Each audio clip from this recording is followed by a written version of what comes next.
और बलि तो नर्मदा जी के तट पे जाकर के यज्ञ करने लगे। इतने यज्ञ किए कि महाराज अब इंद्र के इंद्रासन को प्राप्त करना आसान बात नहीं थी। उसी समय अदिति मैया जो देवताओं की माँ है वो कश्यप ऋषि के पास गई और जाकर के कहती हैं, स्वामी हमारे ये बच्चे क्या ऐसे ही भटकते रहेंगे, अब कभी राज्य इनका मिलेगा नहीं क्या, इंद्रासन नहीं मिलेगा। कश्यप ऋषि ने इनको एक पयोव्रत नाम की विधि बताई जो फाल्गुन के महीने में शुक्ल पक्ष की प्रतिपदा से प्रारंभ होकर के 12 दिन तक चलती है, जिसमें कहा जाता है कि दूध के ही बल पर यह व्रत किया जाता है। और जो कोई इस व्रत को करता है, जिसके कोई संतान नहीं होती, उसको सुंदर संतान की प्राप्ति होती है। और इसी व्रत को करने पर अदिति मैया के गर्भ से भगवान श्री नारायण वामन अवतार में प्रकट भय। बोले वामन भगवान की जय हो।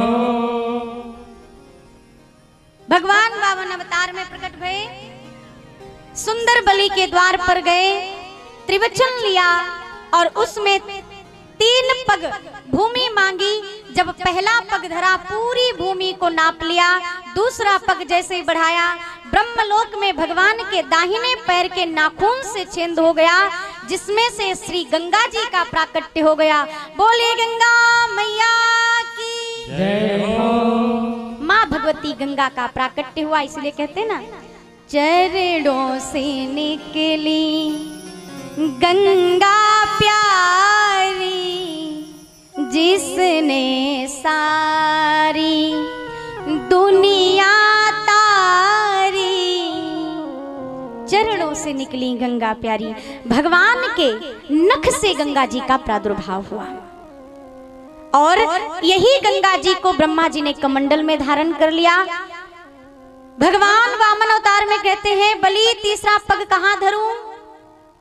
बलि ने कहा मेरे मस्तक पर धर लीजिए।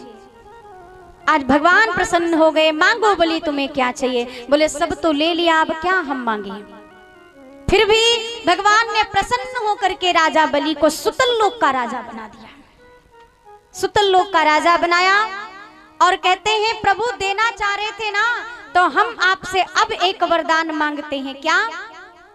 प्रभु आप जहां मुझे राजा बनाए हो ना, वहीं चल करके आप पहरेदार बनो, अर्थात जब भी मैं उठूं सोते जगते जितनी बार मैं दरवाजे की तरफ देखूं, बस मुझे आप दिखाई पड़ो, अर्थात पहरेदार बनो। कौन ऐसा होगा जो भगवान को अपना पहरेदार बना लेगा? लेकिन बलि ने बनाया। बलि भी कोई सारे के सारे असुर ही नहीं है। बलि महाराज असुरों में भी ऐसे ऐसे धर्मात्मा राजा हुए हैं, जैसे कि महाराज बलि थे। असुरों में भी धर्मात्मा राजा हुए।